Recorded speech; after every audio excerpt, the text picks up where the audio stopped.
Me llamo Juan Martínez Vega. Tengo 62 años. Y durante 10 años cuidé a mi esposa Clara, quien supuestamente quedó parapléjica después de un accidente. 10 años de mi vida dedicados a una mentira. Les cuento esto porque necesito que entiendan lo que significa despertar un día y darte cuenta de que la persona que más amabas te ha estado engañando de la forma más cruel que puedas imaginar. Pero antes de continuar con la historia, por favor haz clic en el botón de me gusta, suscríbete al canal y comenta desde dónde estás viendo. Tu ayuda es muy importante. Todo comenzó hace 10 años. Éramos una pareja normal, con nuestros altibajos como cualquier matrimonio, pero nos queríamos. O eso creía yo. Clara trabajaba como contadora en un despacho importante de Ciudad de México, y yo dirigía mi propia empresa de instalaciones eléctricas. No éramos ricos, pero vivíamos cómodamente en nuestra casa en Coyoacán. Teníamos planes, sueños. Queríamos viajar cuando nos retiráramos, conocer el mundo juntos. Pero la vida tiene formas extrañas de desviarse del camino que uno planea. Aquel viernes de marzo, Clara tuvo un accidente. Resbaló por las escaleras de la oficina, según me dijeron. Cuando llegué al hospital, Laura, su hermana, ya estaba allí, con esa mirada de preocupación que ahora reconozco como la primera señal de actuación en este teatro macabro. «Juan, el médico dice que la caída afectó su columna», me dijo Laura con lágrimas en los ojos. «No saben si podrá volver a caminar». En ese momento, mi mundo se detuvo. No podía imaginar a mi Clara, siempre tan activa, tan llena de vida, confinada a una silla de ruedas. Pero lo acepté, porque la amaba. Porque uno hace lo que sea necesario por las personas que ama, ¿verdad? Los siguientes días fueron un torbellino de consultas médicas, radiografías, resonancias magnéticas. Todo pasaba demasiado rápido, y yo estaba demasiado conmocionado para cuestionar nada. Laura se encargaba de hablar con los médicos, de organizar los tratamientos, de gestionar todo. Yo solo podía pensar en Clara, en cómo sería nuestra vida a partir de ese momento. «No te preocupes, Juan», me decía Laura poniendo su mano sobre mi hombro. «Estamos juntos en esto. Clara te necesita más que nunca. Y vaya que me necesitaba. O eso me hicieron creer». Regresamos a casa con un diagnóstico de paraplegia permanente, una silla de ruedas y un nuevo propósito para mí: ser el cuidador de mi esposa. Nuestra casa tuvo que ser adaptada. Rampas, barras en el baño, puertas más anchas. Invertí todos mis ahorros en hacer nuestra casa accesible para Clara. Contraté ayuda especializada, compré los mejores equipos médicos, reorganicé mi trabajo para poder estar más tiempo en casa. Todo por ella. Laura se mudó con nosotros temporalmente, para ayudarme a adaptarme a esta nueva realidad. Lo que debía ser una estancia de unas semanas se convirtió en años. Siempre encontraba una razón para quedarse. Clara la necesitaba. Yo no podía solo, era mejor para todos. Y yo, en mi ingenuidad, lo agradecía. Inés, la mejor amiga de Clara desde la universidad, empezó a visitarnos con frecuencia. Traía comida, libros, se quedaba horas hablando con Clara. También me ofrecía su apoyo. Me decía lo admirable que era mi dedicación, lo afortunada que era Clara de tenerme. «Juan, necesitas cuidarte también», me decía Inés. «Clara no querría que te desgastaras así. Toma estas infusiones, son relajantes, te ayudarán a descansar mejor». Y yo las tomaba, agradecido por su preocupación. Esas infusiones se volvieron parte de mi rutina nocturna, un pequeño ritual que, según ella, me ayudaba a sobrellevar el estrés. Lo que no sabía es que esas inocentes infusiones contenían benzodiazepina, una droga que me mantenía dócil, adormecido, fácil de manipular. Los años pasaron y nuestra vida se estableció en una rutina. Me levantaba temprano, preparaba el desayuno para los 3, ayudaba a Clara con su aseo personal, la vestía, la sentaba en su silla. Luego trabajaba desde casa, interrumpiendo constantemente para atender sus necesidades. Laura se encargaba de las finanzas, de los trámites, de las citas médicas. Todo parecía funcionar dentro de lo posible. La doctora Ramírez, la terapeuta que Laura había recomendado para ayudarnos a sobrellevar esta nueva situación, venía una vez por semana. Teníamos sesiones individuales y de pareja. En esas sesiones, Clara siempre expresaba lo agradecida que estaba por mi cuidado, pero también lo culpable que se sentía por ser una carga. No eres una carga, mi amor, le decía yo tomando su mano. Estamos juntos en esto, en las buenas y en las malas. La doctora Ramírez asentía con aprobación, tomaba notas, y luego, en nuestras sesiones privadas, me recordaba la importancia de mantener una actitud positiva, de no mostrar frustración, de ser el pilar que Clara necesitaba. Clara es muy sensible a tu estado de ánimo, Juan, me decía. Cualquier signo de cansancio o descontento de tu parte la devastaría, aumentaría su depresión. Tienes que ser fuerte por ella. Y yo lo intentaba. Dios sabe que lo intentaba. Pero había días en que el cansancio me vencía, en que sentía que mi vida se había reducido a ser un cuidador.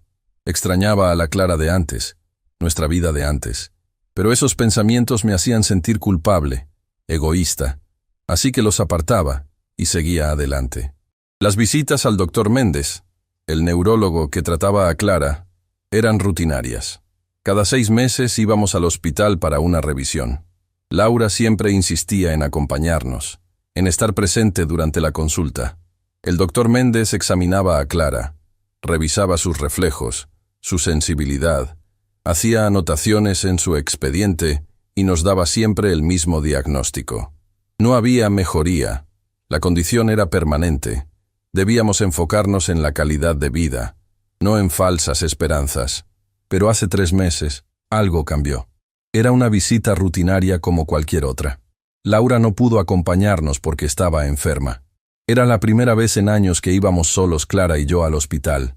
La consulta transcurrió como siempre, hasta que el doctor Méndez pidió hablar conmigo en privado.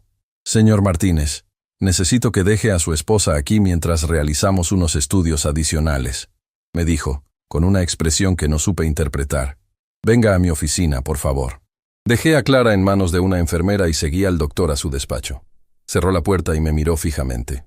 Señor Martínez, lo que voy a decirle debe quedar entre nosotros, comenzó, con una gravedad en su voz que me heló la sangre.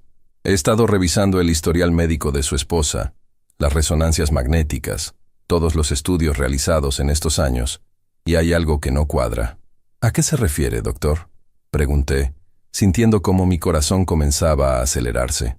No hay evidencia de lesión medular, dijo, directo y sin rodeos. No hay nada, absolutamente nada en las imágenes que justifique una paraplejía, ni en las primeras resonancias, ni en las actuales. Me quedé en silencio, tratando de procesar sus palabras. ¿Cómo era posible? 10 años en silla de ruedas, sin una lesión real? Pero ella no puede mover las piernas, balbuceé.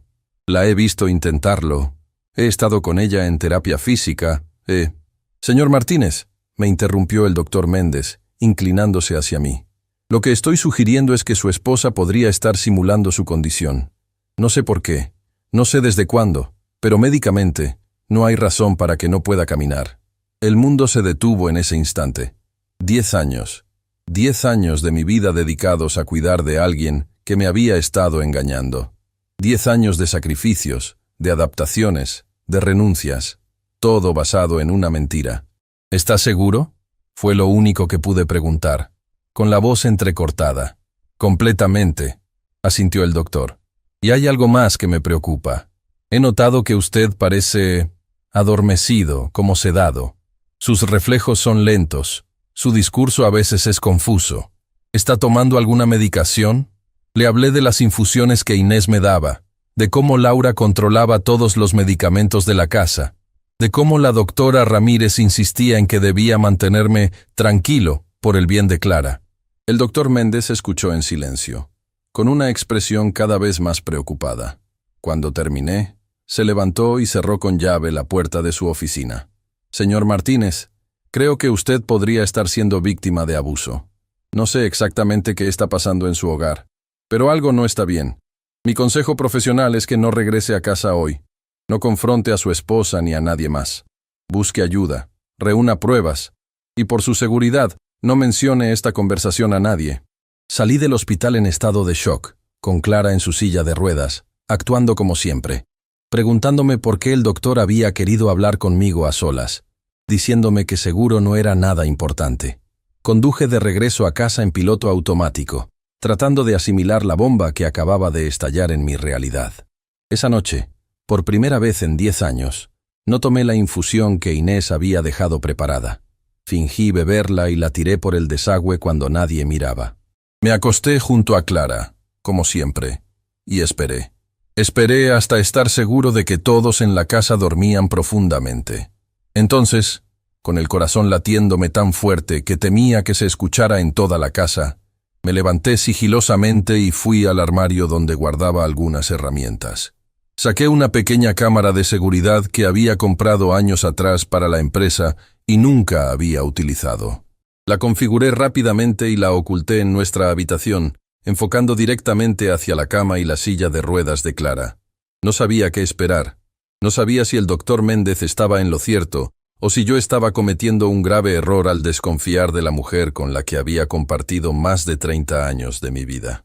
Pero necesitaba saber la verdad. Lo que vi en esa grabación la mañana siguiente cambió mi vida para siempre. Eran las 3 de la madrugada cuando Clara se movió en la cama. Se incorporó lentamente. Miró hacia mi lado para asegurarse de que dormía profundamente. Y entonces, con una naturalidad que me dejó helado, movió sus piernas hacia el borde de la cama, se puso de pie y caminó. Caminó con la seguridad de quien nunca ha perdido la capacidad de hacerlo. Se dirigió al baño, encendió la luz y cerró la puerta. 5 minutos después, regresó caminando, se metió en la cama y volvió a colocar sus piernas en la misma posición, como si jamás se hubieran movido. En ese momento, mientras veía la grabación en mi teléfono escondido en el garaje, sentí cómo 10 años de mi vida se convertían en una terrible farsa. 10 años de dedicación, de amor, de sacrificio, todo basado en la mentira más cruel que jamás hubiera imaginado. Pero esto era solo el principio. Lo que descubrí en las semanas siguientes fue aún peor. Un elaborado plan, una conspiración que involucraba a las personas más cercanas a mí, diseñado para controlarme, para manipularme, para robarme no solo mi dinero, sino mi vida entera. Y ahora, mientras les cuento esto, preparo mi venganza. Porque si algo aprendí en estos 10 años es a tener paciencia. Y la paciencia, amigos míos, es el arma más poderosa cuando se trata de hacer justicia. Después de descubrir que Clara podía caminar, mi mundo se convirtió en un campo minado donde cada paso debía ser calculado meticulosamente. No podía dejar que ella, ni Laura, ni Inés, sospecharan que yo sabía la verdad. Tenía que seguir actuando como el esposo dedicado, el cuidador incansable, mientras recolectaba pruebas de esta horrible conspiración. La mañana siguiente a mi descubrimiento, fingí normalidad. Preparé el desayuno como siempre. Ayudé a Clara a sentarse en su silla de ruedas. Le di sus medicamentos. Cada movimiento, cada gesto de cariño me costaba un esfuerzo sobrehumano. Miraba sus ojos, esos ojos que tantas veces me habían mirado con supuesto amor, y solo veía mentiras. «Juan, estás diferente hoy», me dijo Laura mientras lavábamos los platos. «¿Pasó algo en la consulta con el doctor Méndez?» Su pregunta parecía casual, pero percibí la ansiedad bajo su tono aparentemente despreocupado. Laura siempre había sido buena actriz, pero ahora que sabía qué buscar, podía ver las grietas en su interpretación.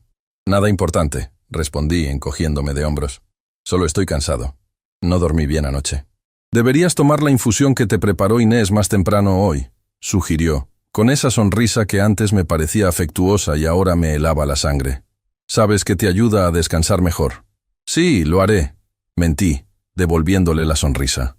Esa tarde, mientras Clara descansaba y Laura había salido a hacer compras, me escabullí al despacho que compartían. Nunca entraba allí. Era su espacio, donde manejaban los asuntos financieros de la casa. Siempre me habían dicho que no querían preocuparme con esos detalles, que yo ya tenía suficiente con cuidar de Clara. Y yo, estúpidamente, lo había aceptado. El despacho estaba cerrado con llave, pero yo tenía una copia maestra de todas las cerraduras de la casa. Entré sigilosamente y cerré la puerta tras de mí. No sabía exactamente qué buscaba, pero sabía que debía empezar por algún lado. El escritorio de Laura estaba impecablemente ordenado. Carpetas etiquetadas, archivos perfectamente alineados.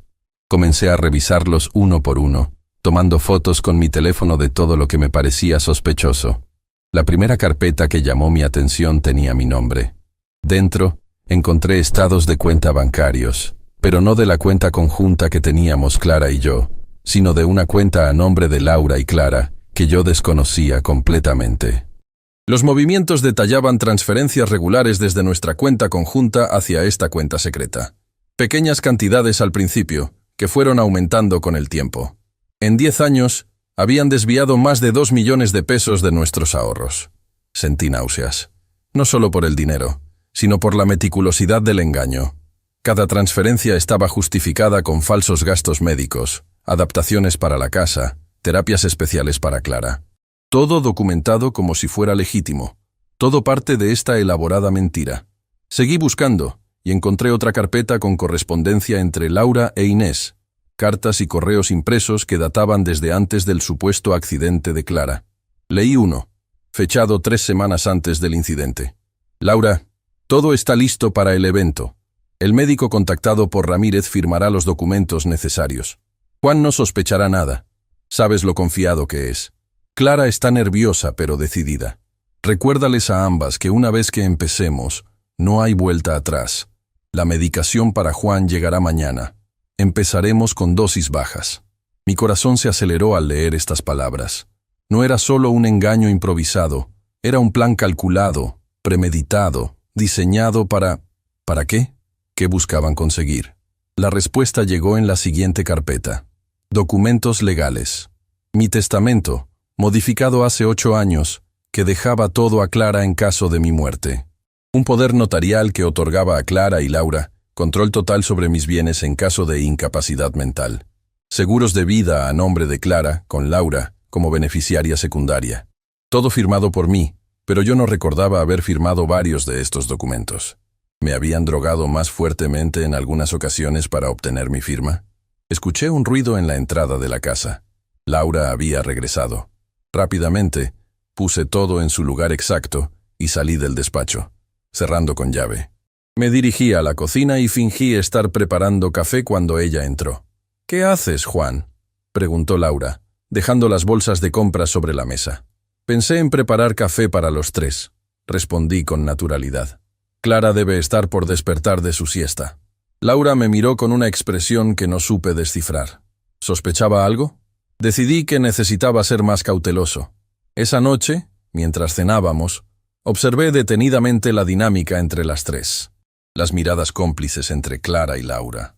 La forma en que Inés, que se había unido a nosotros para cenar, espontáneamente, vigilaba que yo tomara la infusión que me había preparado.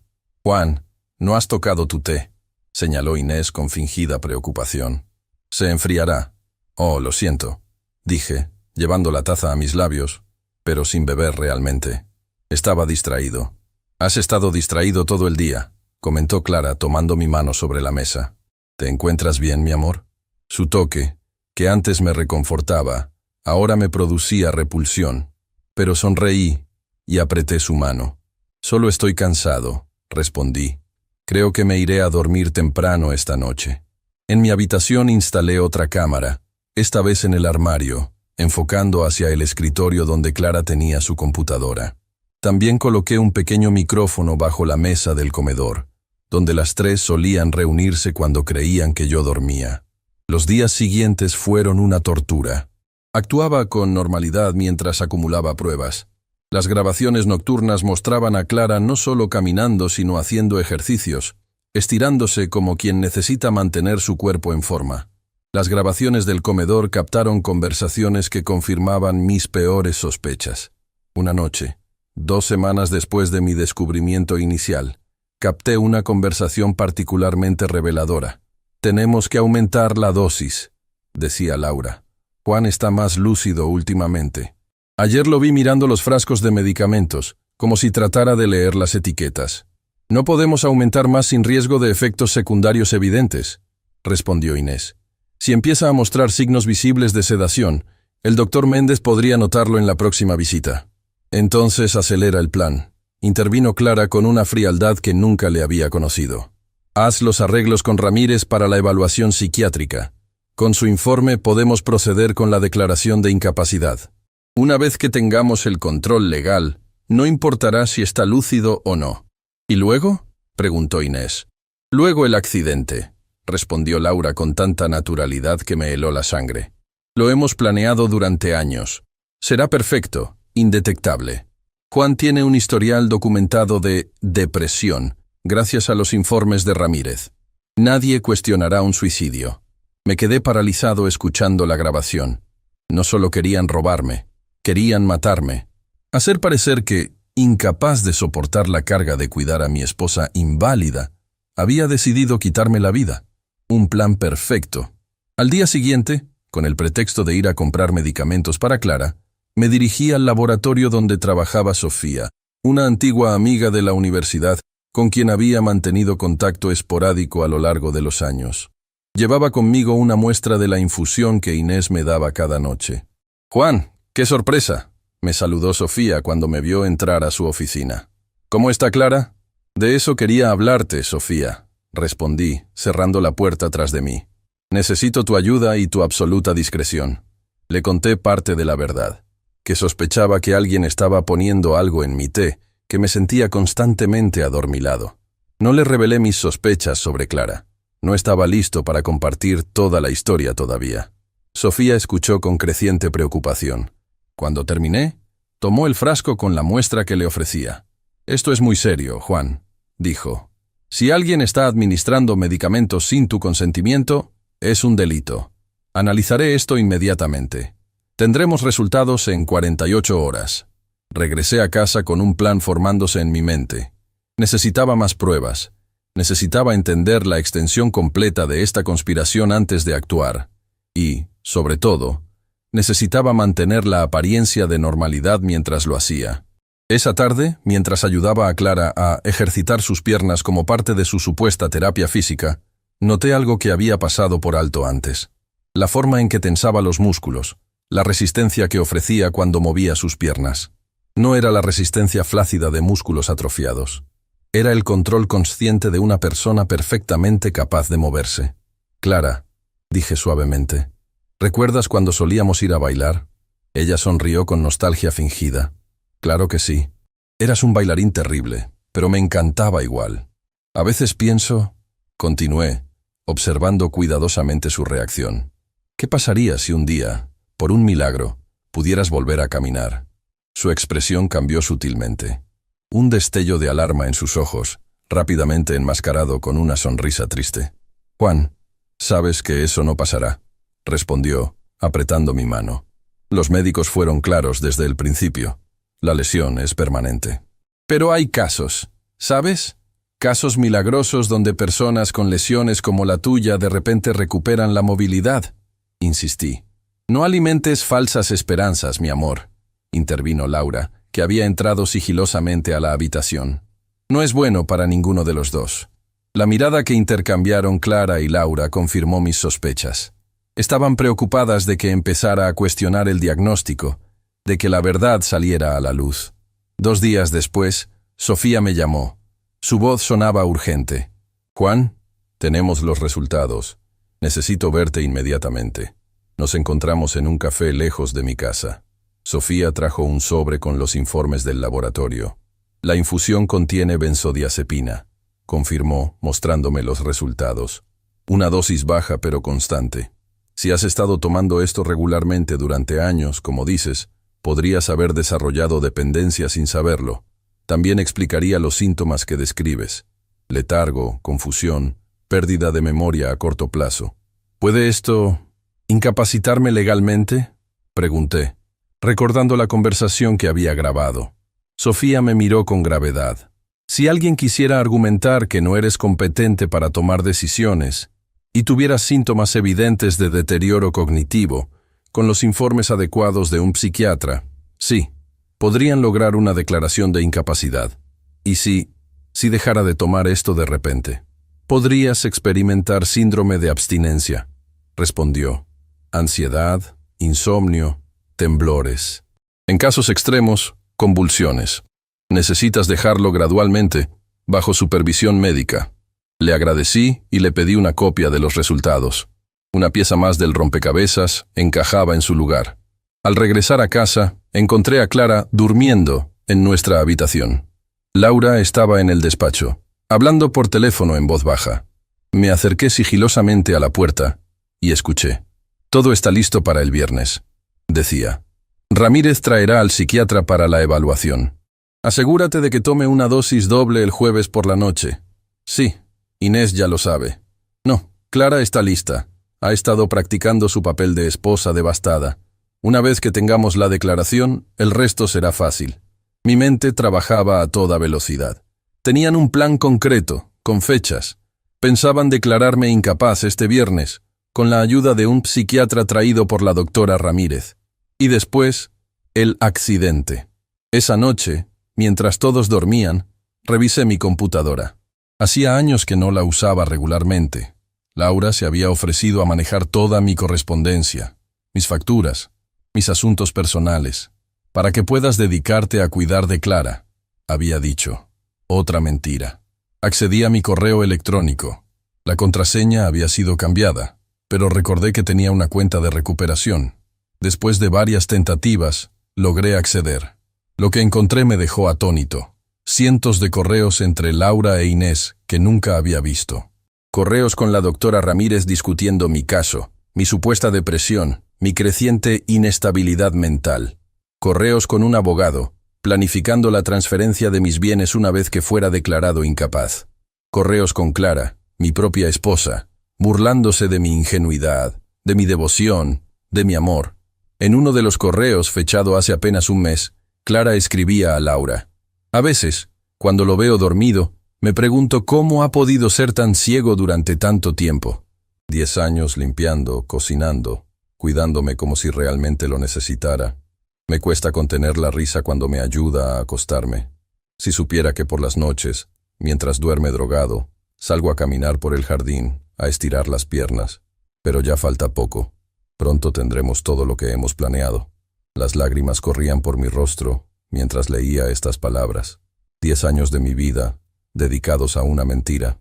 10 años amando a una mujer que se burlaba de mí, que planeaba mi destrucción. Pero ahora tenía pruebas. Tenía las grabaciones, los análisis de la infusión, los correos electrónicos. Tenía todo lo que necesitaba para exponerlas. Y tenía 4 días antes de que intentaran declararme incapaz. Era tiempo de contraatacar. Era tiempo de recuperar mi vida y hacer justicia. La paciencia que había aprendido durante estos 10 años de cuidados constantes ahora se convertiría en mi arma más poderosa. Esperaría el momento exacto, prepararía cada detalle, y cuando menos lo esperaran, cuando estuvieran seguras de su victoria, les mostraría que el hombre al que creían haber destruido estaba muy vivo y listo para la venganza. Guardé todas las pruebas en una memoria USB y la escondí en un lugar donde sabía que nunca buscarían, dentro del marco de nuestra foto de bodas, la que mantenía en mi mesita de noche como símbolo de un amor que ahora sabía que nunca había existido. Mañana comenzaría los preparativos para el ajuste de cuentas. Mañana daría el primer paso para recuperar mi dignidad, mi vida y mi futuro. La mañana siguiente desperté con una claridad mental que no había experimentado en años. Por primera vez en una década, tenía un propósito diferente al de cuidar a Clara. Ahora mi objetivo era sobrevivir y hacer justicia. Durante el desayuno, noté que las 3 mujeres parecían más tensas de lo habitual. Intercambiaban miradas cuando creían que no las veía, y Laura revisaba constantemente su teléfono. ¿Sucede algo?, pregunté con fingida inocencia mientras servía el café. No, nada importante, respondió Laura rápidamente. Solo algunos preparativos para la visita de la doctora Ramírez mañana. ¿Viene mañana? No recuerdo que me lo hubieran mencionado, dije, fingiendo confusión. Te lo dijimos la semana pasada, Juan, intervino Clara con un tono de preocupación exagerada. ¿No lo recuerdas? Estaban plantando semillas, documentando mi supuesta pérdida de memoria, creando un historial de deterioro cognitivo que pudieran usar contra mí. Ah, sí, ahora lo recuerdo. Mentí, y vi cómo intercambiaban miradas de decepción. Querían que olvidara, que mostrara signos de confusión. Después del desayuno, anuncié que iría a la ferretería a comprar algunas herramientas para reparar una gotera en el garaje. La gotera era real, pero mi verdadero propósito era otro. ¿Quieres que te acompañe?, ofreció Laura, como esperaba que hiciera. Hacía años que no me dejaban salir solo. Siempre había alguien vigilándome, controlándome. No es necesario, respondí con una sonrisa. Será rápido. Y tú tienes esa llamada importante, ¿no? Laura dudó por un momento, pero luego asintió. Había plantado la excusa de la llamada el día anterior, mencionando casualmente que tenía que hablar con el abogado sobre asuntos familiares. Está bien, pero lleva tu teléfono, insistió. Y no tardes demasiado. Clara necesitará su medicación en 2 horas. No te preocupes, la tranquilicé. Estaré de vuelta a tiempo. En cuanto salí de casa, me dirigí directamente a la oficina del doctor Méndez. Había llamado temprano esa mañana, antes de que todos despertaran, y él había accedido a verme de inmediato. El doctor me recibió en su oficina con expresión grave. «Señor Martínez, ¿descubrió algo?» «Más de lo que podría haber imaginado, doctor», respondí, y procedí a mostrarle las pruebas que había recolectado. Las grabaciones de Clara caminando, los análisis de la infusión con benzodiazepina, copias de los correos electrónicos, fotografías de los documentos financieros. El doctor Méndez revisó todo en silencio, su rostro pasando de la incredulidad al horror y finalmente a la indignación profesional. «Esto es monstruoso», dijo finalmente. «Una burla a la medicina, un abuso de confianza en todos los niveles, y esa doctora Ramírez debería perder su licencia inmediatamente. Necesito su ayuda, doctor», dije. «Planean declararme incapaz este viernes. Traerán a un psiquiatra, probablemente sobornado o engañado por Ramírez, para evaluar mi estado mental. No permitiré que eso suceda», afirmó el doctor con determinación. «Tengo contactos en el Colegio de Médicos. Podemos denunciar a Ramírez, solicitar una investigación».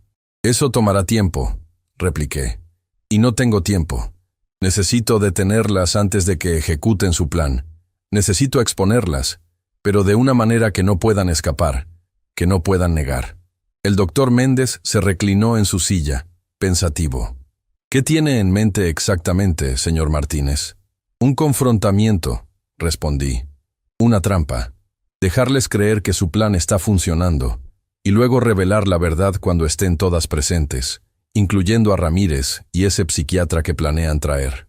Pero necesitaré testigos, autoridades que puedan intervenir en el momento adecuado. Conozco a alguien en la Fiscalía especializada en delitos contra personas vulnerables», dijo el doctor tras un momento de reflexión. «Un fiscal que toma muy en serio casos como este. Podría contactarlo, explicarle la situación». «¿Confía en él?», pregunté. «¿Mantendrá la discreción hasta el momento adecuado?» «Absolutamente», aseguró el doctor.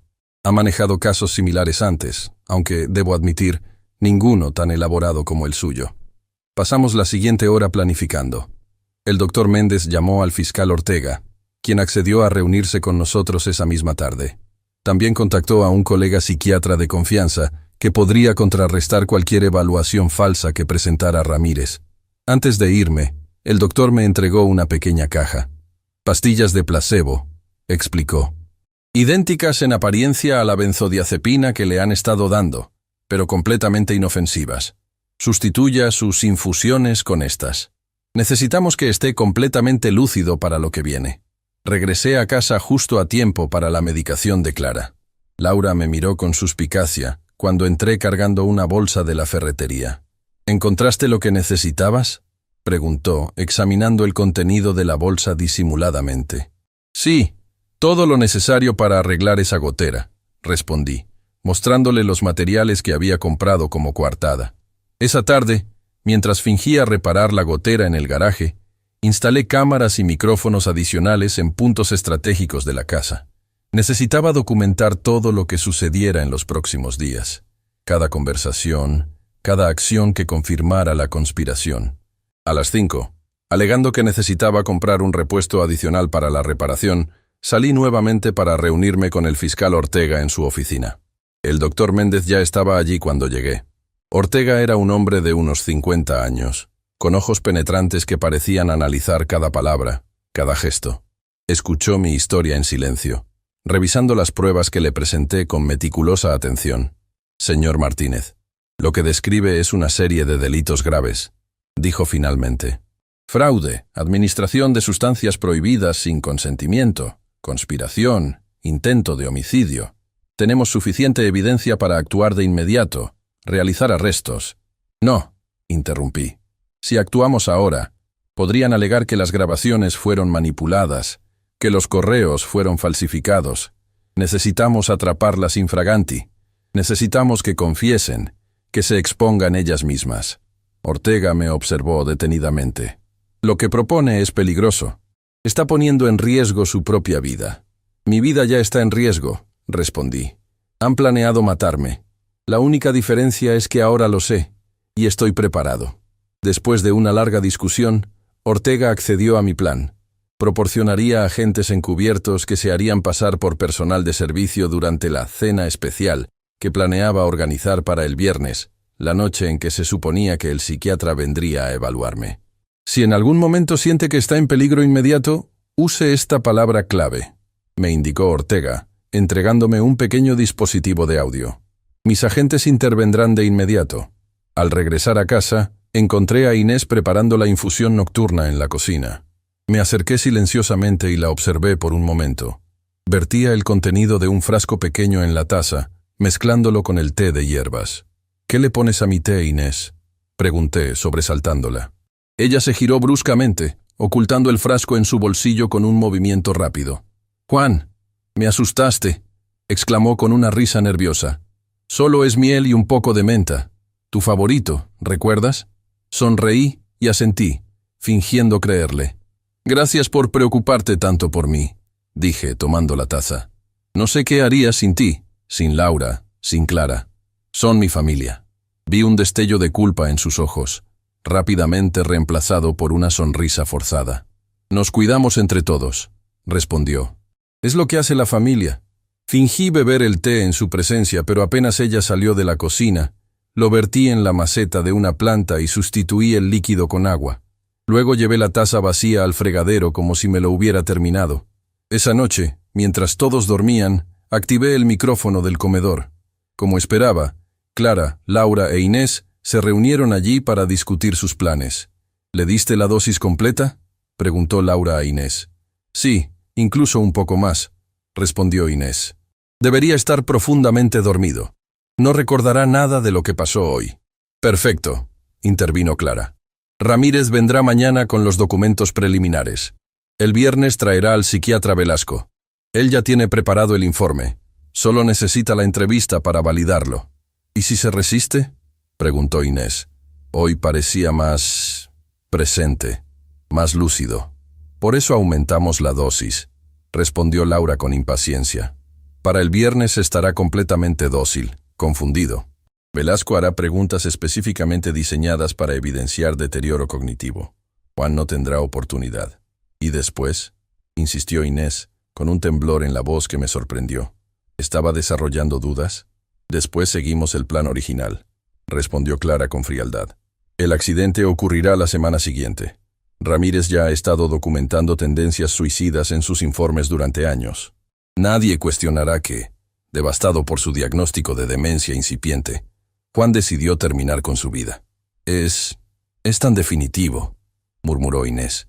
«Es lo que acordamos desde el principio», espetó Laura. «¿Estás perdiendo los nervios ahora, después de 10 años?» No, se apresuró a responder Inés. «Solo quería estar segura de que todo está en orden». «Lo está», afirmó Clara. «Dentro de 2 semanas, seremos mujeres ricas y libres». Al día siguiente, la doctora Ramírez llegó puntualmente a las 10 de la mañana. Desde mi descubrimiento, veía con nuevos ojos cada detalle. Cómo Clara rápidamente se acomodaba en su silla de ruedas antes de que la doctora entrara. Cómo Laura revisaba disimuladamente que yo hubiera tomado mi medicación antes de la sesión. La sesión con Ramírez fue una farsa. Me hizo preguntas diseñadas para confundirme. Me interrumpía cuando estaba a punto de dar una respuesta coherente. Torcía mis palabras. Vi cómo anotaba cosas que yo nunca había dicho. Cómo intercambiaba miradas cómplices con Laura. Fingí cansancio, confusión ocasional. Les di exactamente lo que querían ver. Cuando la sesión terminó, escuché a Ramírez hablar con Laura en el pasillo. «Está peor de lo que pensaba», dijo en voz baja. El viernes, Velasco lo confirmará oficialmente. Tendré listos los documentos para la declaración de incapacidad. Solo necesitaremos la firma del juez, pero con nuestros informes será un mero trámite. Perfecto, respondió Laura. ¿Has pensado en nuestra oferta? El 20% me parece justo, respondió Ramírez, considerando el riesgo profesional. Acordamos 15, replicó Laura con firmeza. No cambiemos los términos ahora.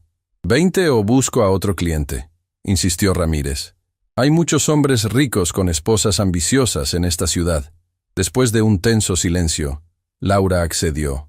Está bien, 20%, pero solo si todo sale según lo planeado. Esa tarde, mientras Laura llevaba a Clara a su supuesta terapia física, que ahora sospechaba era simplemente un pretexto para salir de casa, contacté nuevamente a Ortega para informarle sobre los últimos desarrollos. Están acelerando el plan, le dije. Ramírez traerá al psiquiatra Velasco mañana, no el viernes como pensábamos originalmente. Necesitamos adaptar nuestra estrategia, respondió Ortega. ¿Puede organizar esa cena para mañana en lugar del viernes? Lo intentaré, dije. Les diré que quiero celebrar algo especial. Quizás el aniversario de cuando Clara volvió a casa después del hospital. Perfecto. Mis agentes estarán listos. El doctor Méndez también asistirá, con la excusa de una visita de seguimiento. Y traeré al doctor Fuentes, el psiquiatra forense del juzgado. Él podrá contrarrestar cualquier evaluación fraudulenta de Velasco. Al regresar Laura y Clara, les propuse la idea de la cena especial. Mañana se cumplen 10 años desde que regresaste a casa, mi amor, le dije a Clara, tomando su mano. Quiero celebrarlo con una cena especial. Invitaremos al doctor Méndez, que ha sido tan atento con nosotros todos estos años.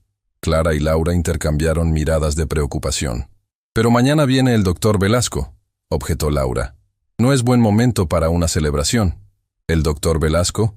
Pregunté, fingiendo no saber nada. ¿Quién es? Te lo expliqué ayer, Juan, intervino Clara con falsa paciencia. Es un especialista que el doctor Méndez recomendó para una consulta. Otra mentira. El doctor Méndez jamás había recomendado a Velasco. Oh, lo había olvidado, dije, interpretando mi papel. Bueno, mejor aún. Lo invitaremos a la cena también. Así podremos conocerlo mejor. Vi el pánico momentáneo en sus rostros. Esto no estaba en sus planes.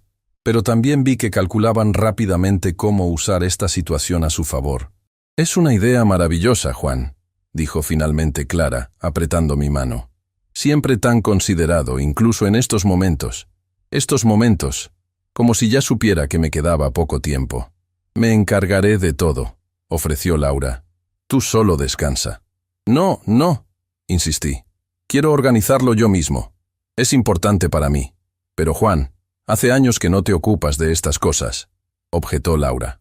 No queremos que te estreses. No me estresaré, afirmé con firmeza.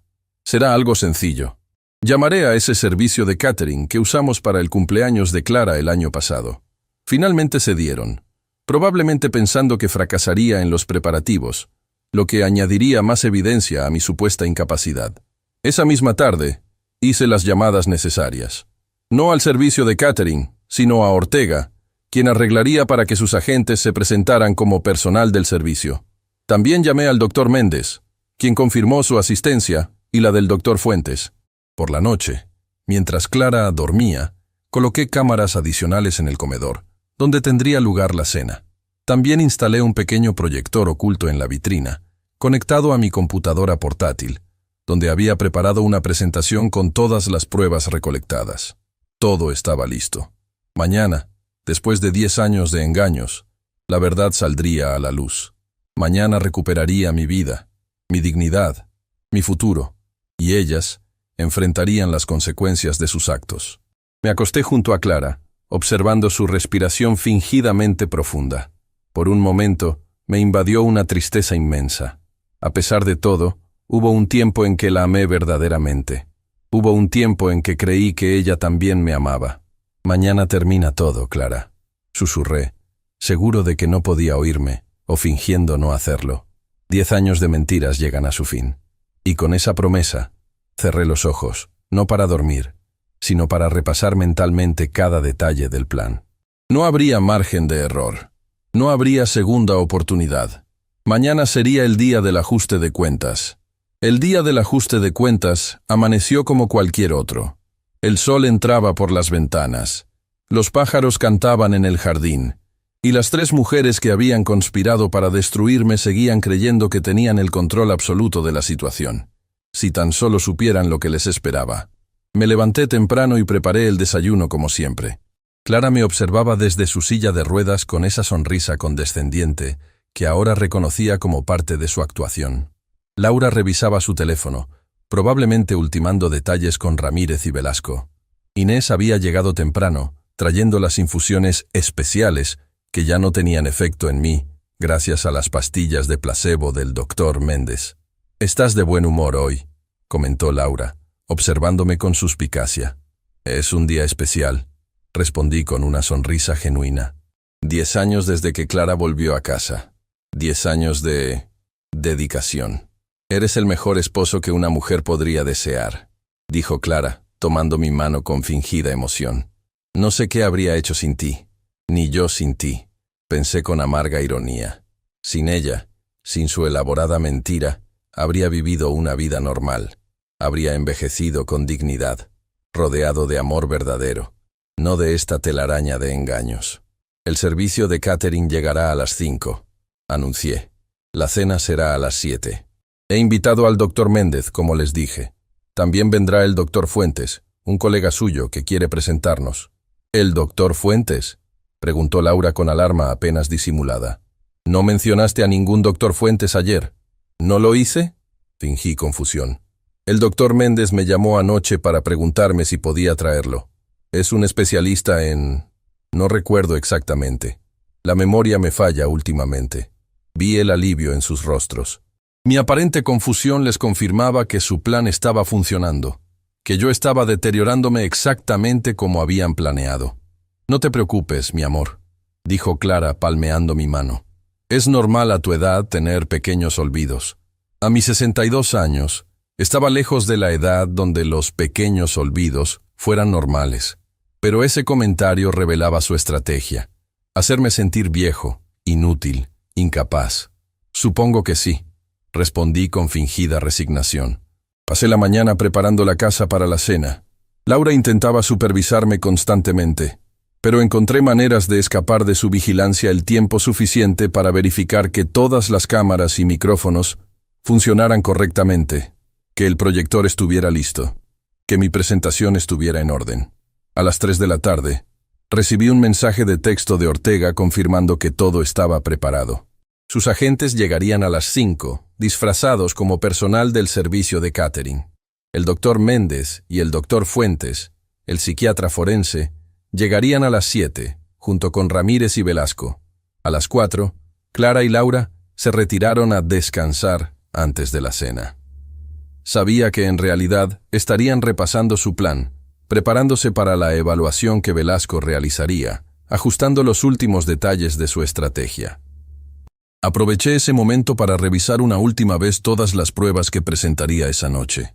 Los videos de Clara caminando cuando creía que nadie la veía. Los análisis de la infusión que demostraban la presencia de benzodiazepina. Los correos electrónicos y documentos financieros que revelaban el desvío de fondos. Las grabaciones de audio donde discutían abiertamente su plan para declararme incapaz y luego simular mi suicidio. Todo estaba listo. Solo quedaba esperar. A las 5 en punto, llegó el servicio de catering. Reconocí a 2 de los agentes de Ortega entre el personal. Me dieron una señal discreta, confirmando que todo seguía según lo planeado. Instalaron el equipo de cocina, prepararon la mesa y discretamente verificaron las cámaras y micrófonos que yo había colocado, añadiendo algunos dispositivos adicionales en lugares estratégicos. A las 6, Clara despertó de su siesta. Laura la ayudó a vestirse para la cena, mientras yo me arreglaba en el baño de invitados. Me miré en el espejo por un largo momento. Había envejecido 10 años en los últimos días, desde que descubrí la verdad. Las arrugas en mi rostro parecían más profundas, mi mirada más dura, pero también había una determinación en mis ojos que no había visto en mucho tiempo. La determinación de un hombre que ha tocado fondo y ahora solo puede ascender. A las 7 menos cuarto, el doctor Méndez y el doctor Fuentes llegaron.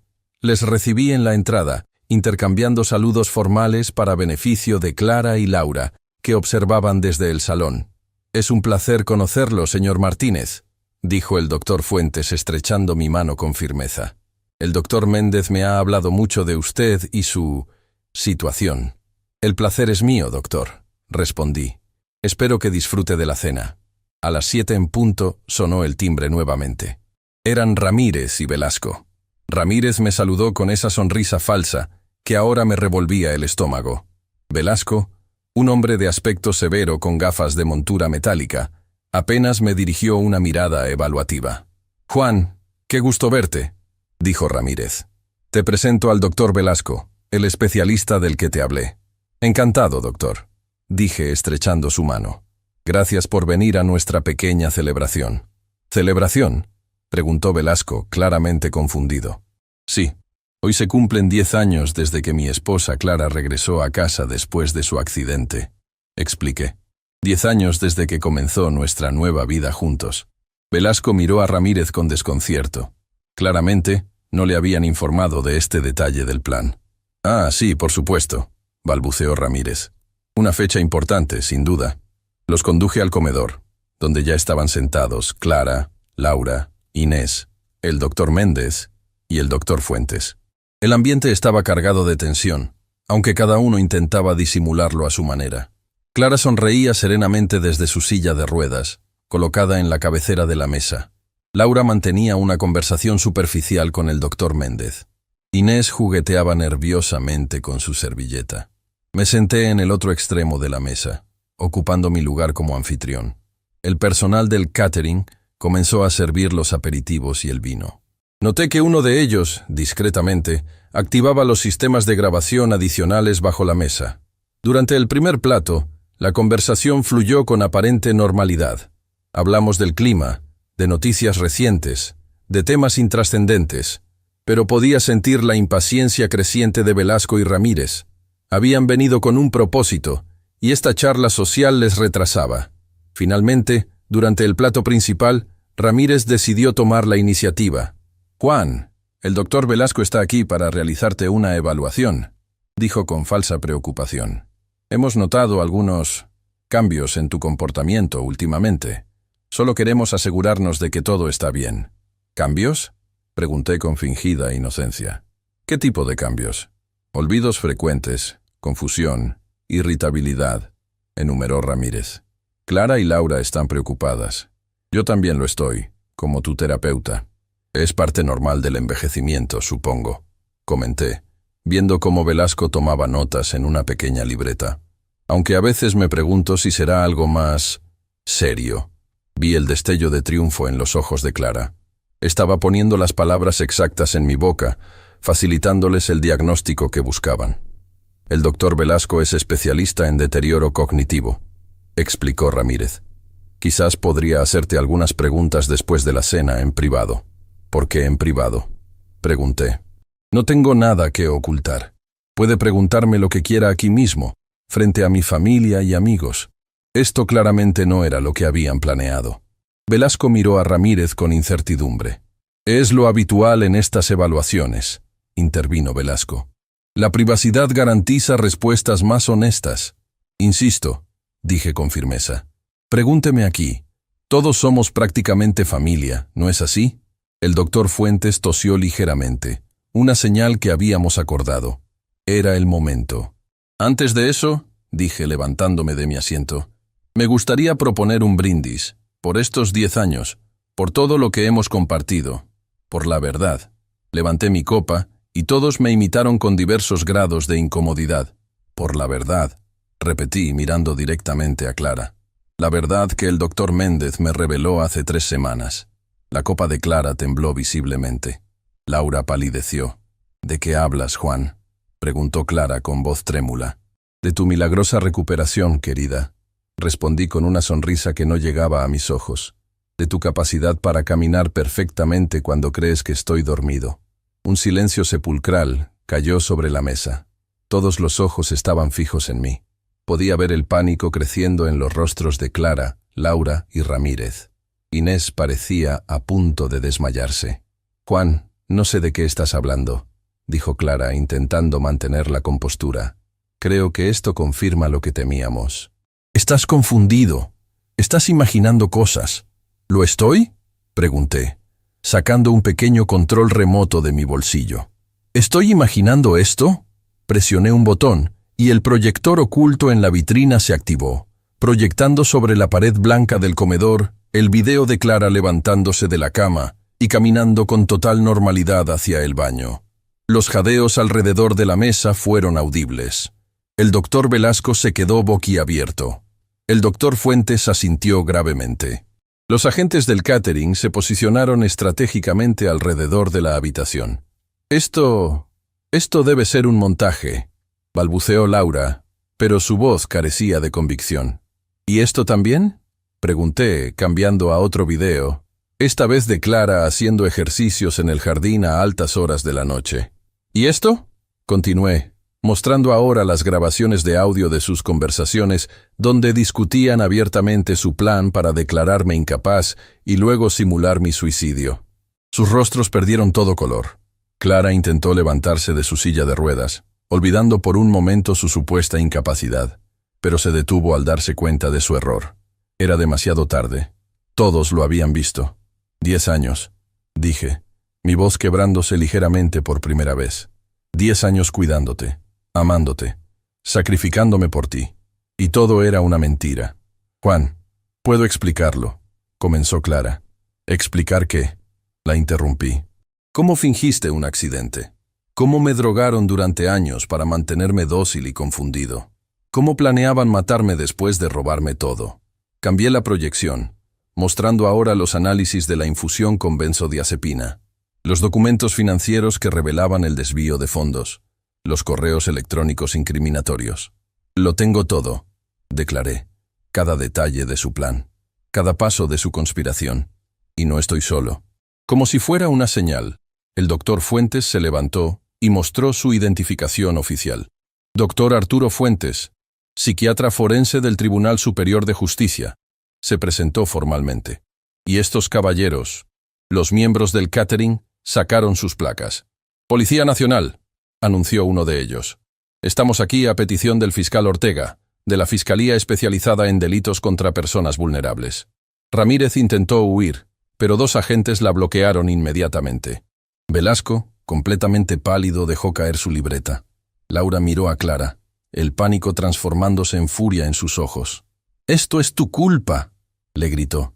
«Te dije que era demasiado arriesgado, que deberíamos haber actuado antes». «Cállate, idiota», siseó Clara, abandonando toda pretensión. Se levantó de su silla de ruedas con un movimiento fluido que dejó atónitos a los pocos que aún dudaban. «No digas nada más. Era demasiado tarde». Los agentes se movieron rápidamente, leyendo sus derechos a cada uno de los implicados. Clara, Laura y Ramírez fueron esposadas. Velasco, quien juró que no sabía nada de la conspiración para matarme, solo había aceptado dinero para emitir un diagnóstico falso, fue detenido como cómplice. Inés, sorprendentemente, rompió a llorar y comenzó a confesarlo todo, implorando clemencia. Fue idea de Laura desde el principio, sollozó. Me convenció de participar. Solo preparaba las infusiones, lo juro. No sabía que planeaban matarlo. Pensé que solo querían controlar su dinero. Mientras los policías se llevaban a los detenidos, me quedé solo con el doctor Méndez en el comedor devastado, rodeados de platos a medio comer y copas derramadas. Se acabó, señor Martínez, dijo el doctor poniendo una mano en mi hombro. Por fin se acabó. 10 años, murmuré, sintiendo el peso de esa década perdida. 10 años de mi vida basados en una mentira. En las semanas siguientes, la investigación reveló la extensión completa de la conspiración. El accidente original había sido completamente falso. Clara nunca había caído por ninguna escalera. Todo había sido cuidadosamente planeado por ella y Laura, con la ayuda de Ramírez, quien había falsificado los informes médicos iniciales. Durante 10 años, habían desviado sistemáticamente mi dinero a cuentas secretas. Habían modificado mi testamento y otros documentos legales, algunos con mi firma obtenida mediante engaños, otros directamente falsificados. Habían instalado cámaras en toda la casa para vigilarme, asegurándose de que tomara las infusiones drogadas regularmente. El juicio fue rápido y contundente. La evidencia era abrumadora. Clara fue sentenciada a 15 años de prisión por fraude, administración de sustancias prohibidas sin consentimiento, conspiración y tentativa de homicidio. Laura recibió una sentencia similar. Ramírez perdió su licencia médica y fue condenada a 10 años. Velasco también perdió su licencia y recibió 5 años por falsificación de documentos médicos y complicidad en fraude. Inés, gracias a su cooperación con la Fiscalía y a que finalmente había empezado a desarrollar remordimientos, recibió una sentencia menor de 3 años. La casa donde había vivido esa pesadilla de 10 años fue vendida. No podía seguir viviendo allí, rodeado de recuerdos de traición y engaño. Compré un pequeño apartamento frente al mar en Puerto Vallarta, un lugar donde nadie me conocía, donde podía comenzar de nuevo. Hoy, 6 meses después de que la verdad saliera a la luz, estoy sentado en mi balcón, mirando el océano. Tengo 62 años, pero me siento como si tuviera mucho más. Los 10 años de cuidar a una inválida que no lo era, de ser manipulado y drogado, han dejado su huella en mí. Pero también me han enseñado lecciones invaluables sobre la confianza, la observación, la paciencia. A veces pienso en Clara, en la mujer que amé durante tantos años, la mujer que resultó ser una completa desconocida. Me pregunto en qué momento nuestra historia de amor se transformó en su mente en una oportunidad para el engaño. Me pregunto si alguna vez me amó realmente, o si fui simplemente un medio para un fin desde el principio. No tengo respuestas, solo sé que la vida continúa, que cada día que pasa, el dolor disminuye un poco, que cada amanecer que contemplo desde mi balcón me recuerda que soy libre, que he sobrevivido, que he vencido. La semana pasada conocí a Elena, una viuda que vive en el apartamento de al lado. Tomamos café juntos en la terraza común del edificio. Hablamos de libros, de música, de viajes que nos gustaría hacer. No le he contado mi historia todavía. No estoy seguro de cuándo estaré listo para compartir ese capítulo de mi vida. Pero por primera vez en mucho tiempo, siento la posibilidad de un futuro diferente, de una nueva oportunidad. 10 años de mi vida fueron robados por personas en quienes confié completamente. 10 años de sacrificio y devoción basados en una mentira. Pero tengo el resto de mi vida por delante. Y esta vez viviré en mis propios términos, con los ojos bien abiertos. Porque si algo he aprendido de esta experiencia, es que la verdad, por dolorosa que sea, siempre es preferible a la más confortable de las mentiras, y que la justicia, aunque a veces tarda, finalmente llega para quienes tienen la paciencia y la determinación de buscarla.